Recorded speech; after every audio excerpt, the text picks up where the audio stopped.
우리에게 주신 하나님의 말씀 열왕기상 18장 41절부터 46절까지 말씀입니다.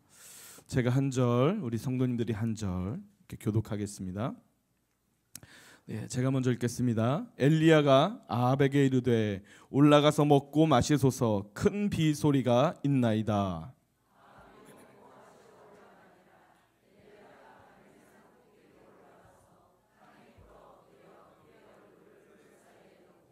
그의 사안에게 이르되 올라가 바다 쪽을 바라보라. 그가 올라가 바라보고 말하되 아무것도 없나이다. 이르되 7번까지 다시 가라.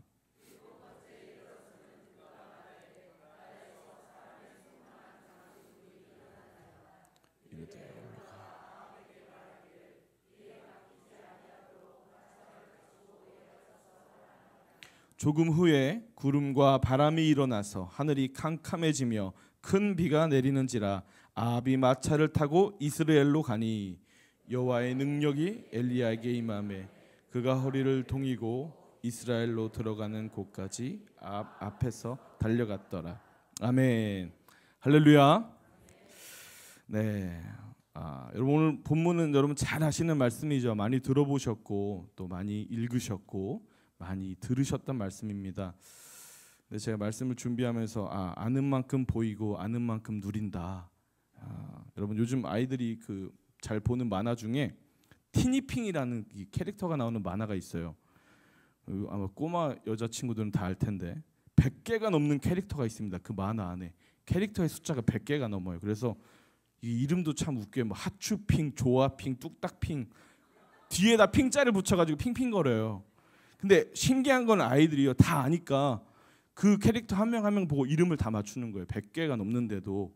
그래서 저도 아이들이 뭘 잘 막 열심히 보니까 저도 옆에 가서 보는데 막 얘는 무슨 핑이고 얘는 무슨 핑이고 하는데 저는 아는 핑은 중국의 시진핑밖에 없어가지고 캐릭터를 봐도 못 맞추겠더라고요. 여러분, 아는 만큼 보이고요 아는 만큼 누립니다.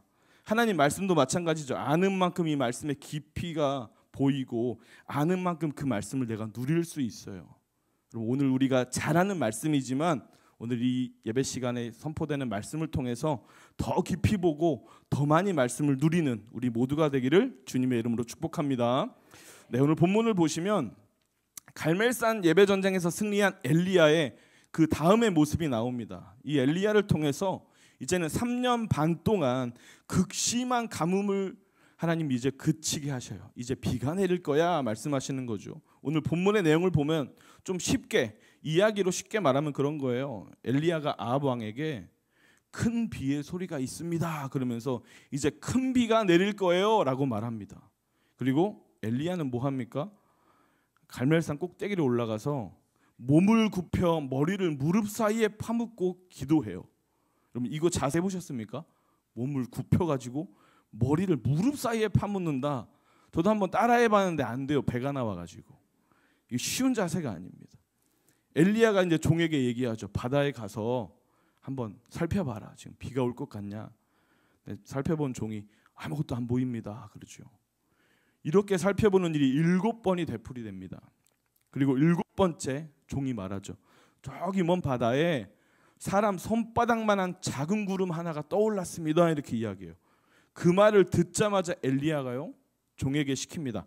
아합 왕에게 빨리 가서 비가 많이 오니까 이제 마차길이 막힐 수 있다. 빨리 이스라엘로 돌아가라고 얘기해라. 그리고 얼마 지나지 않아서 검은 구름이 하늘을 덮고 바람이 불고 큰 비가 내리기 시작했어요.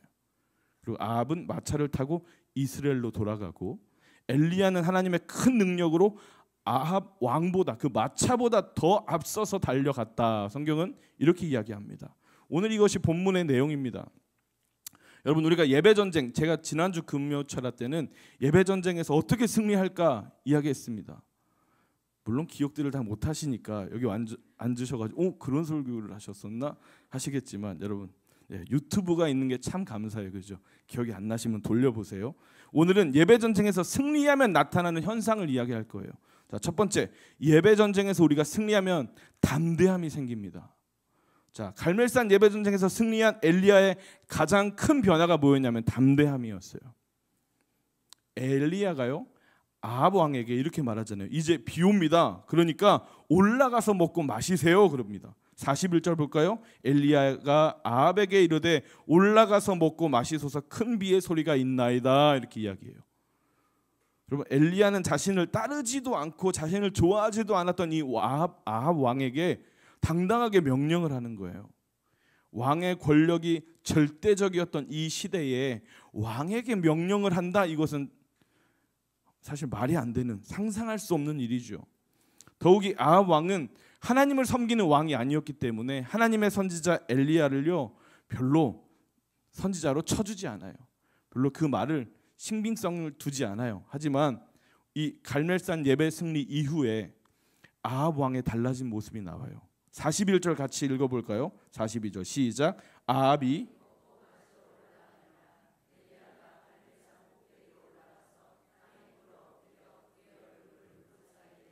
네, 보세요. 엘리야가 자 올라가서 먹고 마셔요 얘기하니까 그대로 합니다. 그대로. 물어보지도 않아요. 왜 올라가야 되나요? 왜 그러나요? 이건 물어보지도 않아요. 그냥 말하는 그대로 따라하는 거예요. 여러분, 담대함이, 예배 전쟁에서 승리했을 때 담대함이 생기면 이 담대함이 우리가 이 세상에 하나님 사람들의 영향력이 나타나기 시작하는 거예요. 여러분, 담대하게 사시기를 바랍니다. 담대하게 사시길 바랍니다. 근데 잘 안 되죠. 잘 안 되잖아요. 담대하게 살아야지. 그런데 왜 직장 가서는 작아지고, 왜 남편들은 아내 앞에서 이렇게 작아지고, 어디 가서는 이렇게 작아지는 게 우리 모습이에요. 근데 여러분, 담대해질 수 있는 이유가 뭔지 아세요? 우리가 하나님을 경험하면 담대해집니다. 하나님을 경험하면, 하나님을 직접 경험하면 이 담대함이 극대화되는 거예요. 근데 우리가 하나님을 경험할 때, 이 경험한다라고 말할 때 조심해야 되는 한 가지가 있어요. 그게 뭐냐면, 우리가 이 경험에만 의존하면 이 신비주의나 은사주의로 잘못 빠질 수 있어요. 내가 체험만 찾아다니고 체험만 강조하면 잘못된 신앙생활로 빠질 수 있습니다. 우리에게 꼭 필요한 한 가지가 그럼 뭐냐? 말씀으로 경험하는 거예요. 믿으십니까? 말씀으로 경험하는 거. 말씀을 토대로, 말씀을 기준으로, 말씀대로 경험해야 그게 진짜 경험입니다. 오늘 본문에서요, 엘리야가 이렇게 담대할 수 있었던 근본적인 이유가요, 갈멜산에서 불 떨어져 가지고 하나님을 경험해서가 아니에요. 여러분, 열왕기상 18장 1절 같이 한번 읽어보세요. 자, 시작. 많은 날이 지나고 제3년에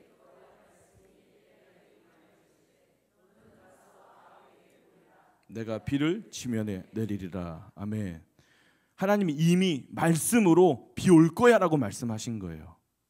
우리는 하나님 말씀을 의지해서 하나님을 경험해야 됩니다. 그냥 내 느낌이 아니에요. 내가 원하는 것을 하나님이 말씀하셨다 이렇게 말하는 게 위험한 거예요. 말씀을 토대로, 이미 하나님은요 1절에서 엘리야에게 비를 지면에 내릴 거야라고 말씀하셨고, 엘리야는 그 말씀을 의지하여 담대하게 41절에 큰 비의 소리가 있습니다라고 말한 거예요. 여러분, 큰 비의 소리를 듣는 사람 되시기를 바랍니다. 엘리야는 큰 비의 소리가 있다라고 말할 때 어떠한 상황을 보고 말한 게 아닙니다. 바다 쪽을 보니까 막 구름이 떠 있네. 여러분, 7번 기도했을 때 겨우 구름 하나, 그것도 손바닥만한 작은 구름 하나 뜬 거예요.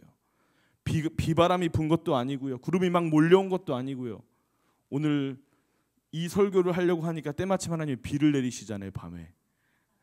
여러분, 비 오기 전에 어떤 징조가 있었어요? 막 비바람처럼 이렇게 습한 바람이 막 불고 후덥지근하고 이런 징조가 있잖아요. 근데 엘리야는요 그런 징조가 없었어요. 그런 상황이 전혀 없었어요.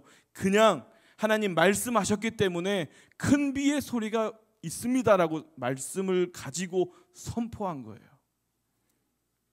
여러분, 엘리야는 무슨 소리를 들었을까요? 그럼 41절을 보면 큰 비의 소리가 있나이다. 이게 여기서 소리, 이 단어가요 히브리어로 콜이라는 단어인데, 이거는요 목소리, 음성을 말합니다.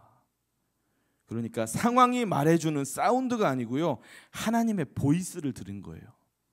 여러분, 우리도 상황이 말해주는 사운드에 귀 기울이시면 안 됩니다. 하나님 보이스, 하나님 말씀에 귀 기울이셔야 돼요. 하나님 말씀에 귀 기울여서 담대함으로 사는 우리 모두가 되기를 간절히 바랍니다.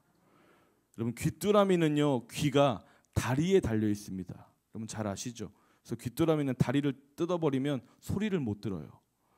귀뚜라미가 소리에 더 집중하기 위해서 어떠한 행동을 하는지 아십니까? 무릎을 구부린답니다.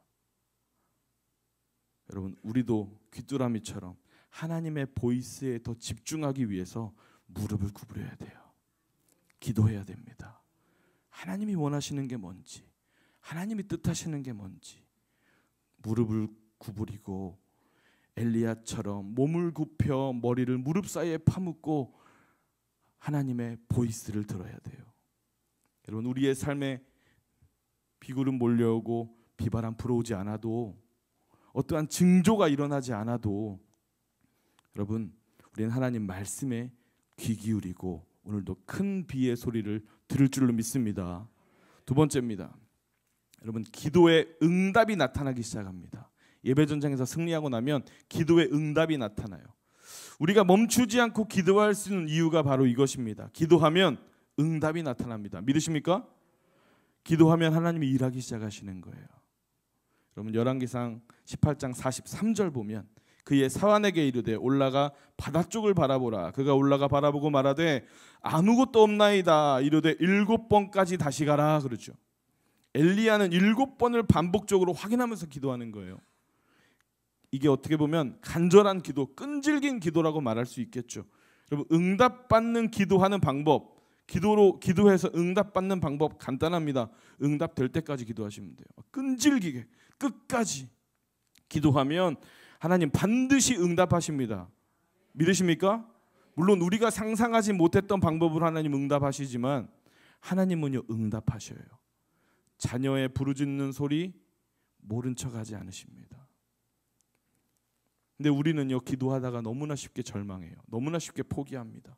엘리야가 7번 확인하는 동안요 여러분 한번 생각해 보세요.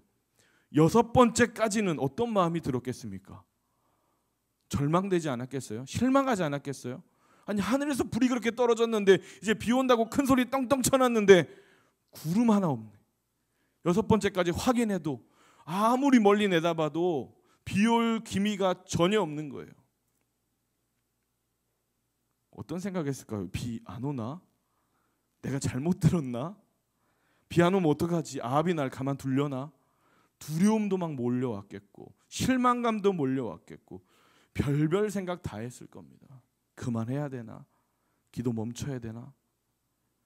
여러분 그래도 엘리야는 멈추지 않고 계속 기도했어요. 누가복음 18장 1절에 예수께서 그들에게 항상 기도하고 낙심하지 말아야 할 것을 비유로 말씀하셨어요. 여기서 전제 조건이 깔려요. 항상 기도하면 뭐가 돼요? 낙심도 같이 와요. 기도하다 보면 낙심할 때가 있다는 거예요. 오죽하면 예수님이 비유로 말씀하시면서 야 기도 열심히 하고 낙심하지 마라 가르쳐 주시는 거잖아요. 여러분 우리는 기도하고 낙심하지 말아야 됩니다. 기도하다가 많은 사람들이 낙심해요. 많이 기도하다가 중간에 포기합니다. 못하겠다고 그저 중간에 멈춰버려요. 여러분 기도할 때 낙심하지 않는 방법이 뭐냐? 반드시 하나님이 응답하신다라는 확신이에요.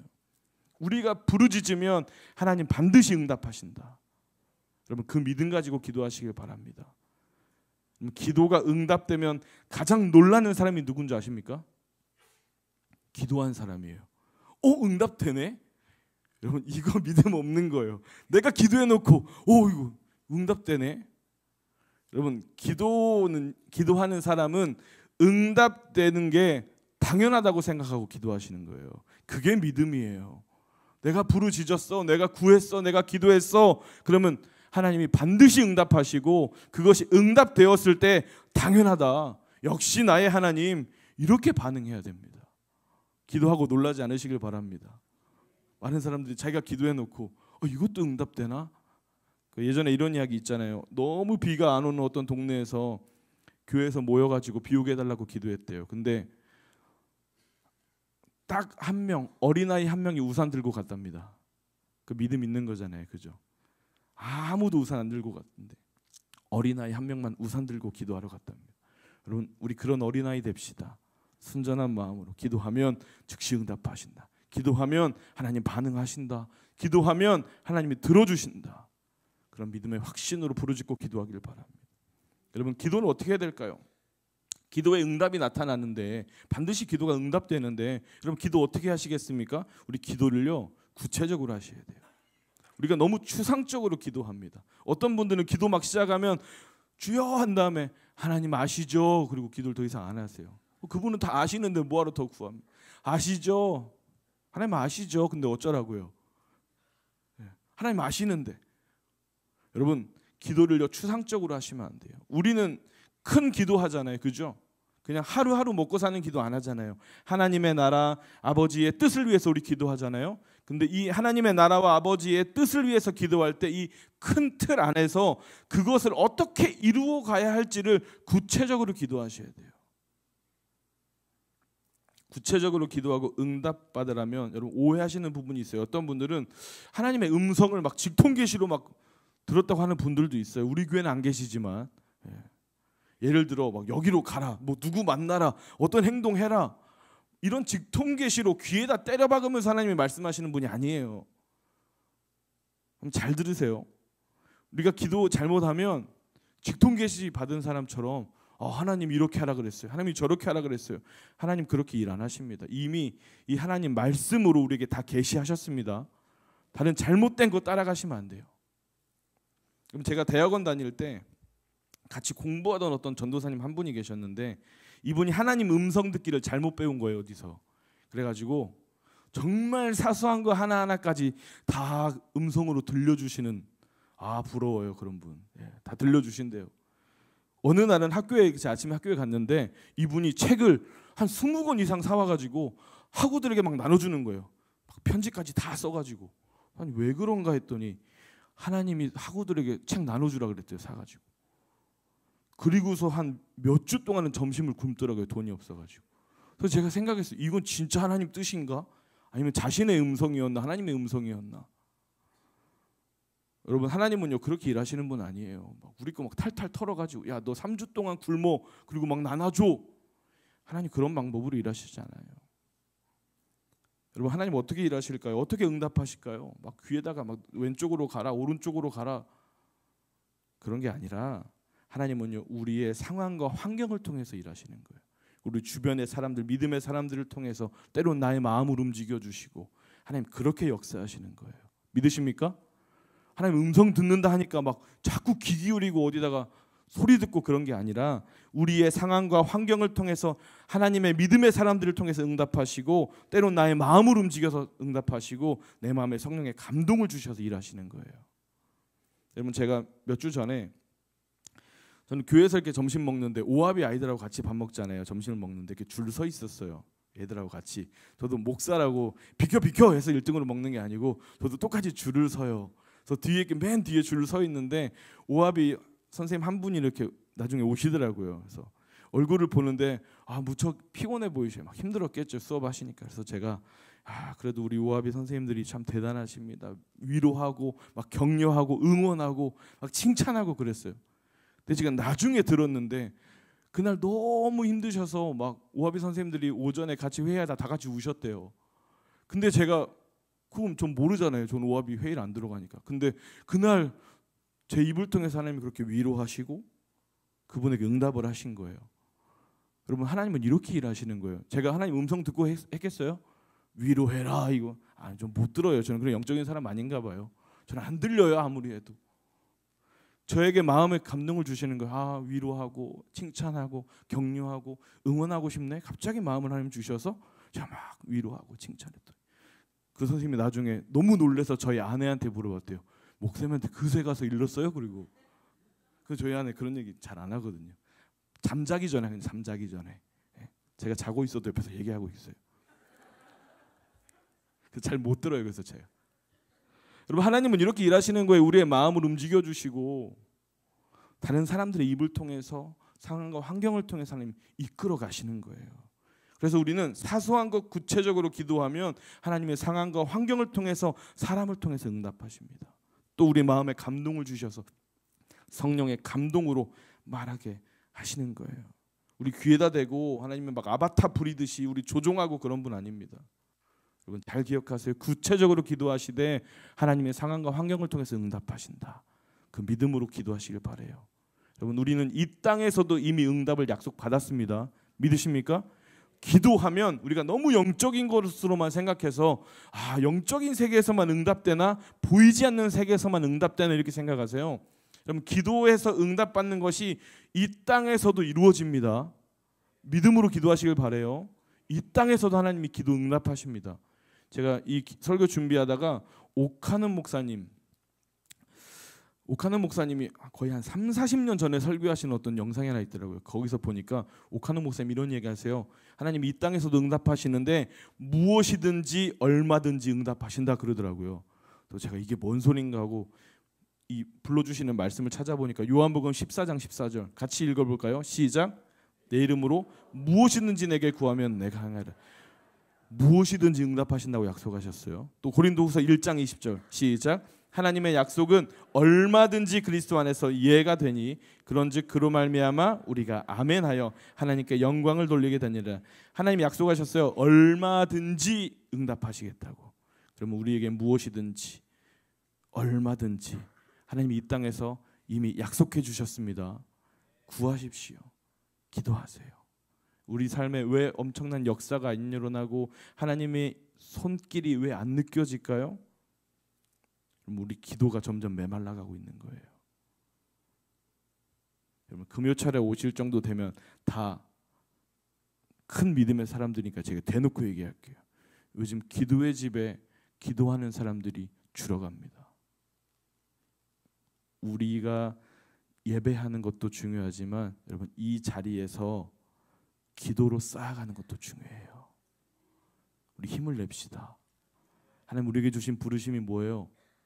예배의 자리를 지키고 이곳에 하나님의 불이 꺼지지 않게 우리 기도하고 예배하는 것이 우리의 사명이잖아요. 세상 사람들은 몰라줘요. 저 사람들은 왜 이렇게 맨날 교회 가? 그것이 우리의 사명이잖아요. 우리가 사는 이유잖아요. 여러분, 우리 교회에, 특히 우리 기도의 집에 기도의 불이 꺼지지 않기를 주님의 이름으로 축복합니다. 네, 마지막 세 번째입니다. 생각보다 시간이 얼마 안 됐네요. 마지막 세 번째. 네, 예배 전쟁에서 승리하고 나면 부흥의 역사가 시작됩니다. 부흥이 시작되는 거예요. 우리가 낙심하지 않고 하나님 앞에 구체적으로 기도하기 시작하면요, 이제 하나님의 때에 응답이 되는데, 그 하나님의 응답, 이게 뭡니까? 막 세상이 뒤집어질 만한 막 큰 사건, 우리 인생에 잊을 수 없는 대단한 큰 사건만 우리는 응답으로 생각합니다. 여러분, 오늘 엘리야가 받은 응답은 뭐예요? 그런 엄청난 사건 아니에요. 그냥 저쪽 바다 위에서 하나 떠오른 손바닥만한 작은 구름이었어요. 열왕기상 18장 44절 보니까요, 7번째 이르러서는 그가 말하되 바다에서 사람의 손만한 작은 구름이 일어나나이다 그래요. 그리고 뭐예요? 이르되 올라가 아합에게 말하기를 비에 막히지 아니하도록 마차를 갖추고 내려가소서 이렇게 말합니다. 여러분, 응답의 모습이 뭐였습니까? 갑자기 하늘에서 막 장대비가 쏟아졌나요? 그거 아니었어요. 바다 쪽에서 보이는 사람 손만한 작은 구름이었어요. 여러분, 바다 다 가보셔서 아시겠지만 바다 위에 구름 하나 조그만 거 떴다고 야, 비 오겠네 이런 사람 없어요. 잘 보이지도 않아요. 비 올 가능성으로도 보지 않습니다. 여기서 우리는 엘리야의 이 해안과 통찰력을 봐야 돼요. 손바닥만한 이 작은 구름 보고 아방에게 뭐라고 말합니까? 비 많이 올 거니까 얼른 가세요. 비 많이 와서 마차길 끊기니까 얼른 출발하세요 그러는 거예요. 손바닥만한 구름 보고 앞을 내다보는 거죠. 이것이 영적인 해안입니다. 이 해안이라는 단어가 좀 어렵죠. 총명한 눈, 사물을 밝히 보는 안목이 해안이에요. 해안을 우리 영어로 하면, 제가 오늘 또 헤이븐 우리 성도님들 많이 올 것 같아서 인사이트, 통찰력이에요. 통찰력. 하나를 보고 그 다음 이루어질 앞을 내다보는 거예요. 여러분, 우리에게 영적 해안이 열리기를 주님의 이름으로 축복합니다. 영적인 통찰력이 깊어지기를 주님의 이름으로 축복합니다. 손바닥만한 작은 구름 떠올랐을 때 하나님이 엄청난 일을 시작하시겠구나를 우리 보는 거예요.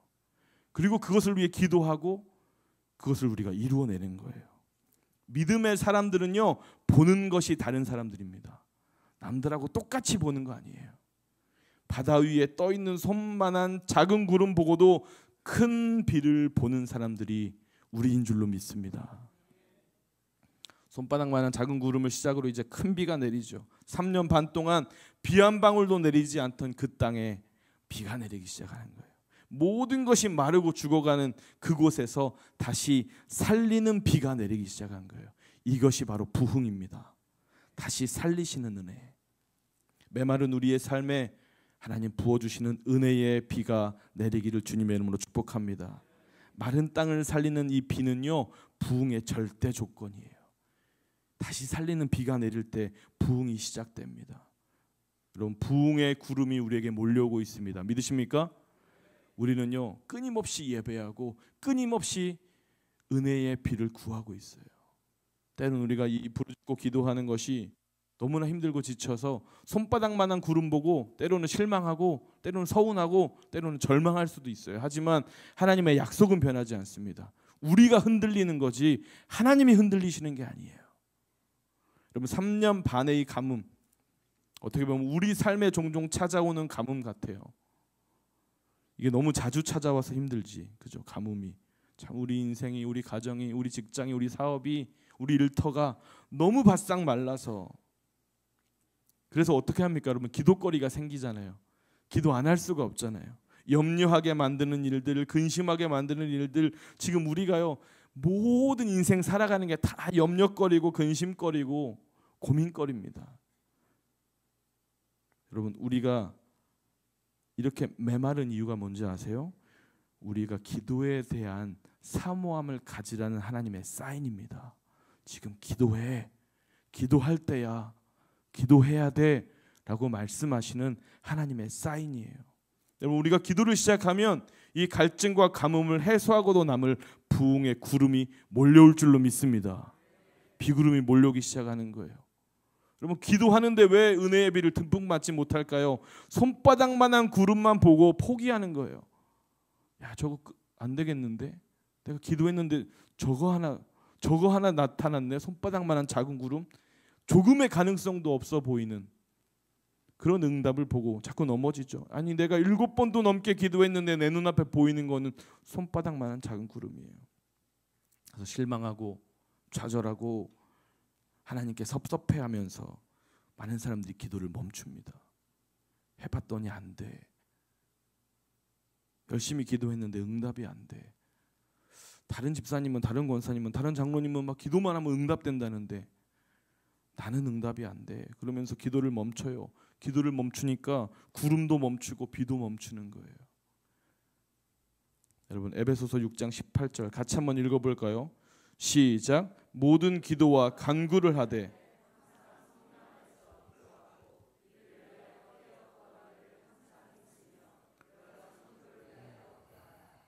아멘. 어떻게 하래요? 항상 성령 안에서 기도하라 그러잖아요. 우리 힘으로 기도하려고 하니까요, 지쳐버리는 거예요. 성령 안에서 날마다 깨어 구하기를 항상 힘써라 그러죠. 너의 힘이 아닌 성령의 능력으로 기도하라는 거죠. 그럼 로마서 8장 26절 보니까요, 이와 같이 성령도 우리의 연약함을 도우시나니 우리는 마땅히 기도할 바를 알지 못하나 오직 성령이 말할 수 없는 탄식으로 우리를 위하여 친히 간구하신다 말씀하시죠. 우리는 뭘 기도할지도 모르는, 기도에는 아주 무지한 사람들이라는 거예요. 하지만 성령님이 우리를 붙드신다. 성령으로 기도하게 하신다. 성령님이 우리를 위해서 간구하신다. 믿으시기를 바랍니다. 종교에서 말하는 기도는요, 이런 거예요. 내 힘으로, 내 열심으로, 내 정성으로 신에게 막 투정 부려가지고 원하는 걸 얻어내는 거예요. 그래서 막 이거 해줘, 저거 해줘, 막 신한테 막 어루쭈쭈 해가지고 어르고 달래가지고 신한테 뭐 하나 받아내는 게 기도예요. 종교에서는 그렇습니다. 근데요, 우리의 기도는 다르죠. 우리의 기도는요, 내 힘으로 하는 거 아니에요. 내 정성 아닙니다. 내 열심 아니에요. 기도는 성령 안에서 기도하는 거고 성령으로 기도하는 거예요. 성령의 인도하심으로 기도하는 거예요. 내가 부르짖고 내가 기도하는 것 같지만 성령님이 우리를 붙들고 기도하게 하시는 거예요. 여러분, 오늘 손바닥만한 작은 구름만 보여도 여러분 우리의 기도의 힘이 더 강해질 것입니다. 하나님 말씀을 통해서 우리는 손바닥만한 작은 구름, 큰 비의 소리를 우리는 지금 듣고 있어요. 기도를 멈추지 말길 바랍니다. 계속 기도하시길 바랍니다. 하나님은 큰 비를 내리시는데 손바닥만한 작은 구름으로도 그분은 충분하십니다. 비를 내리시기에 먹구름이 아니라 손바닥만한 작은 구름으로도 하나님은 충분히 비를 내리실 수 있는 분이에요. 우리의 가능성에, 우리의 머리에, 우리의 지식에, 우리의 경험에 하나님을 가두지 마세요. 하나님은 우리가 상상하지도 못했던 일들로 주의 일들을 이루어 가십니다. 여러분, 많은 분들이 요즘 경제적으로 많이 힘들고 어려우니까 많은 부분에서 낙담합니다. 그리고 사역을 하면서도 경제적으로 막 힘들고 어려우니까 많은 분들이 이렇게 힘든데, 경제적으로 이렇게 힘든데 하나님의 일을 어떻게 하나 막 걱정합니다. 여러분, 지금까지 교회 역사, 우리 최묵전 선생님이 수요일 날 교회사 하시잖아요. 교회 역사 가운데 교회가요 항상 만족되고 항상 풍요롭고 모든 것을 지원받았을 때는 단 한 번도 없었습니다. 핍박의 역사였고 부족함의 역사였고, 부족하고 없고 얻어맞고 가난하고 궁핍하고 쫄리고 욕먹고 손가락질 당하는 게 교회였어요. 근데 여러분, 2000년이 넘는 이 시간까지 교회가 사라지질 않았어요. 왜요? 교회만이 소망이기 때문입니다. 하나님은요 돈으로 일하시는 분 아닙니다. 하나님은요 물질이 없어서 일 못하시는 분 아닙니다. 그런 거에 여러분 하나님을 제한하지 마세요. 다만 우리는 뭐 해요? 부르짖고 기도하면 되는 거예요. 하나님이 일하기 시작하시는 거예요. 하나님이 사업을 열어주시고, 하나님이 살 길을 열어주시고, 하나님이 좋은 사람들 만나게 하시고, 하나님이 모든 것들을 이어가게 하실 줄로 믿습니다. 말씀을 마무리하겠습니다. 여러분, 부흥을 기다리고 소망하는 우리는 날마다 예배 전쟁에서 승리하고 또 간절히 기도할 때 이 부흥을 보게 되는 거예요. 다시 살아나는 은혜를 우리는 경험합니다. 근데 엘리야가요 이 비가 막 내릴 때 가만히 비 구경만 한 게 아니에요. 야, 역시 나 응답 받았다. 이것 좀 봐, 비 많이 와. 이거 자랑한 게 아니에요. 뭐 합니까? 46절 같이 읽어볼까요? 46절 시작. 여호와의 능력이 엘리야에게 임하매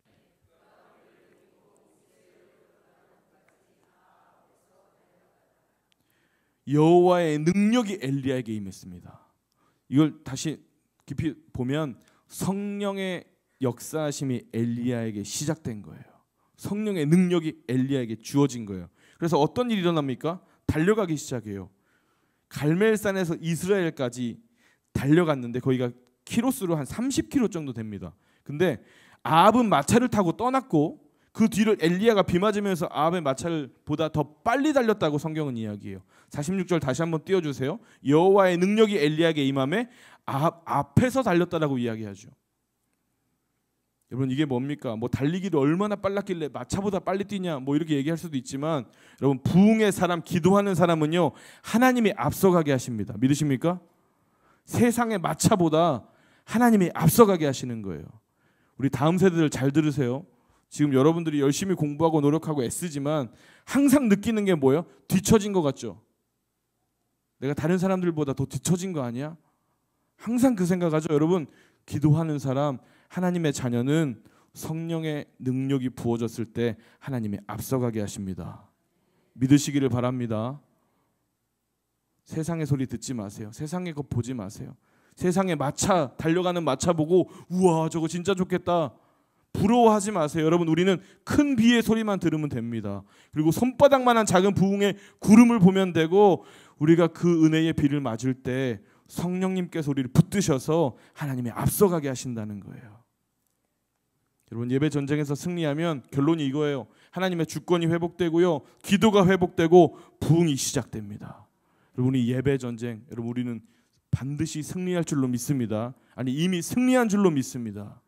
저희가요 기도의 집을 이제 시작한 지 수년이 지났습니다. 그래서 저희 교육자들이 날마다 고민하는 게 뭐냐, 우리 어떻게 더 깊이 예배할까, 우리 어떻게 더 하나님의 임재를 더 강하게 경험하는 예배를 드릴까, 그래서 예배자를 어떻게 성장시킬까, 예배자를 어떻게 키워낼까. 여러분, 우리의 고민은 예배예요, 예배. 근데 공교롭게도요 시간이 흐를수록 예배에 대한 공격이 더 강하게 옵니다. 기도의 집을 더 오래 했으니까 더 실력 있고 능력 있는 예배자들이 더 많아야 되고 헌신하고 뛰어드는 예배자들이 더 많아야 되는데 쉽지 않아요. 그렇지 않아요. 더 메말라가는 것 같이 느껴지는 거예요. 저하고 담임 목사님하고 수요일날 잠깐 국제전화로 통화했어요. 근데 목사님이 저한테 우리 교회 예배자들이 적은 거 아니죠? 그러시더라고요.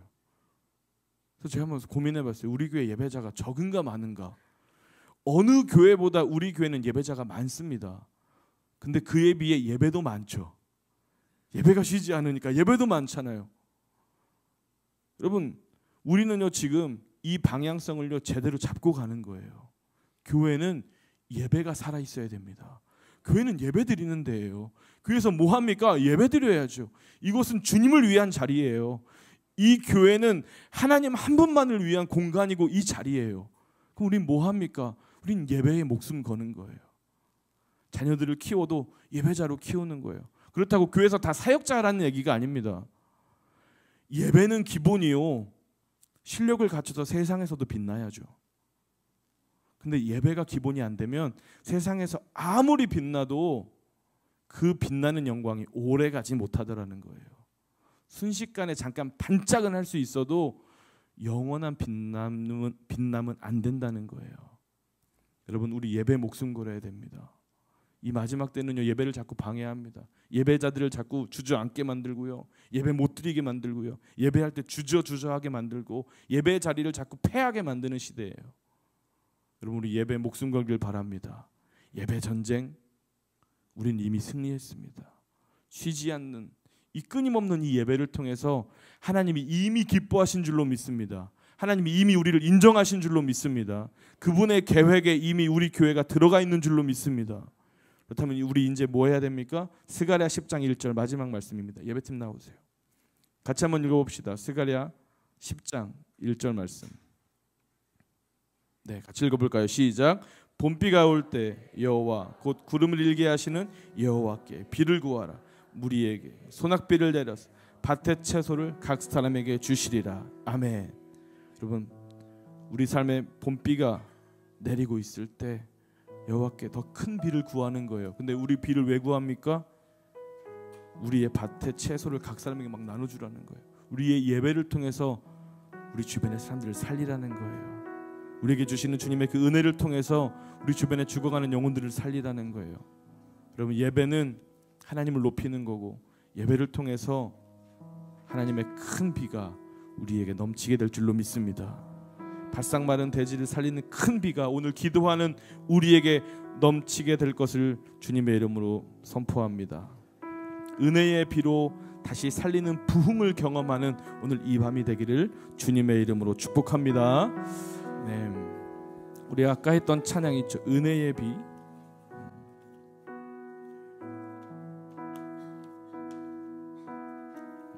은혜의 비 함께 찬양하겠습니다. 은혜의 비가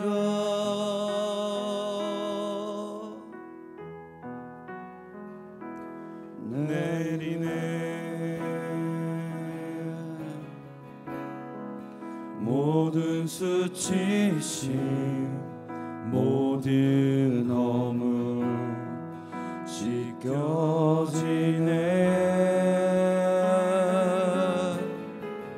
용서의 비가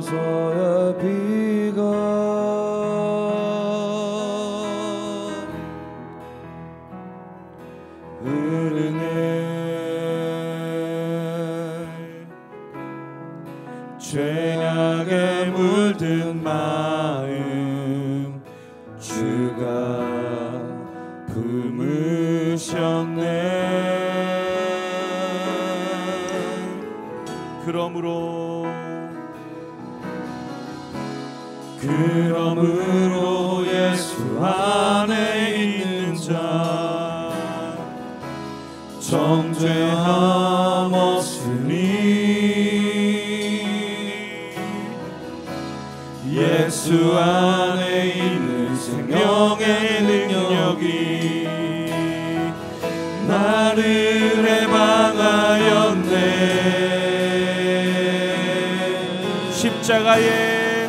십자가의 능력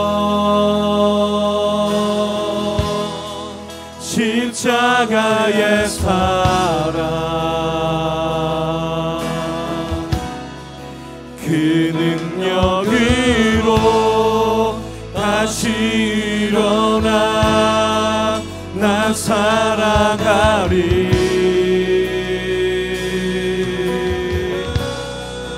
하나님의 사랑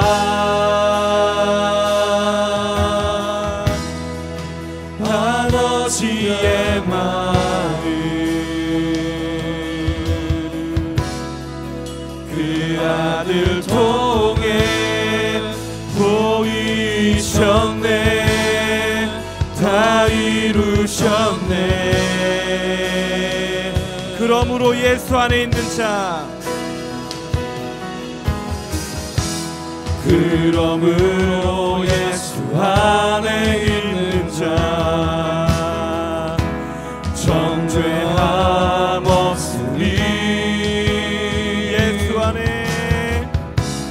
예수 안에 있는 생명의 능력이 나를 해방하였네.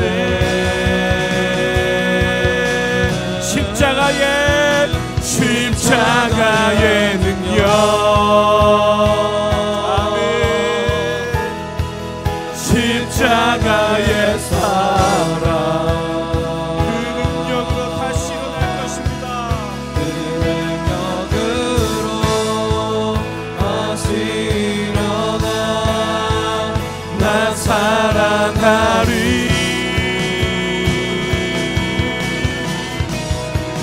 하나님의 사랑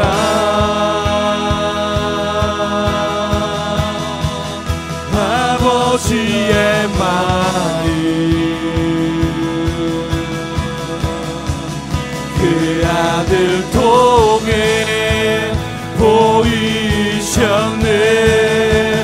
다 이루셨네. 우리 자리에서 일어나서 함께 찬양합시다. 십자가의 능력, 아멘. 십자가의 사랑 주여 그 능력으로 다시 일어나 나 사랑하리. 하나님의 사랑, 하나님의 사랑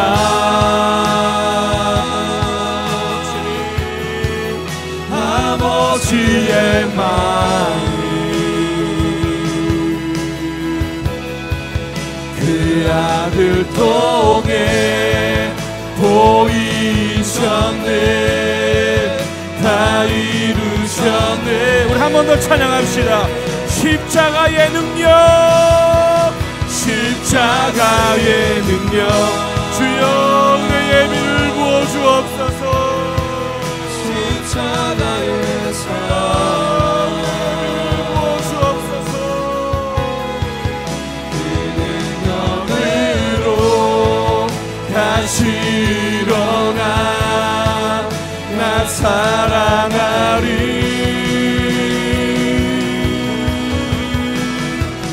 하나님의 사랑 주여 아버지의 마음 그 아들 통해 보이셨네. 다 이루셨네.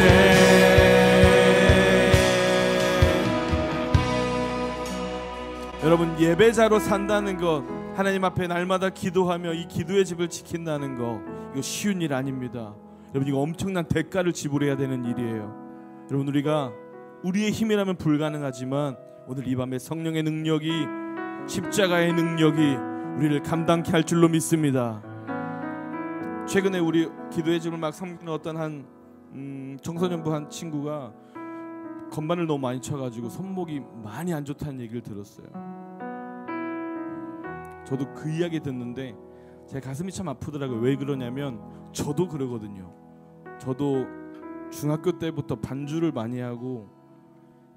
피아노를 많이 치고 악기를 많이 다루다 보니까 손목이 너무 아파요. 근데 저도 병원 가서 검사해 보니까 손목의 근육이 이미 다 망가지고 어그러져서 치료가 안 된대요. 그래서 저는 이렇게 못 짚습니다. 시려요. 나이가 젊은데 손목이 양쪽 다 시려서 땅을 못 짚어요. 그래서 저는 그 친구는 그렇게 되면 안 되겠다는 생각이 들더라고요. 여러분, 예배자로 산다는 건요, 엄청난 대가를 지불하는 거예요. 나의 일부분을 막 떼어내고 막 내가 눈물 나게 힘들고 고통스러워도 내가 예배자로 살리라 결단했기 때문에 믿음으로 가는 거예요. 그런데요, 여러분 한번 생각해 보세요. 예수님은요, 우리를 위해서 당신의 생명을 내어주셨잖아요. 그래서 저는 주님 앞에 감사해요. 그래도 내가 이 손목으로라도 주님께 조금 갚은 것 같아서 내 손목 버려도 내가 땅 못 짚어도 나 주를 이렇게 예배했어요. 나중에 주님 앞에 서서 하나님 나 이거 손목 너덜너덜 해졌는데 그래도 나 평생 주님 예배했습니다.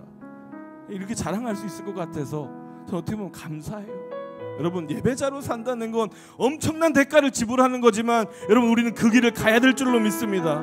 주님이 우리에게 생명 주셨기 때문에, 십자가의 능력을 우리에게 부어주셨기 때문에, 십자가의 사랑을 우리에게 부어주셨기 때문에 주여, 우리는 감사하는 마음으로 달려가겠습니다. 시간 기도할 때 주님, 내게 생명 주신 주님, 내가 예배자로서 살아가지만 많은 대가를 지불하지만 주님, 나 감사함으로 이 길 가겠습니다. 다 같이 주 한번 부르짖고 우리 믿음으로 결단하며 나아갑시다. 주여!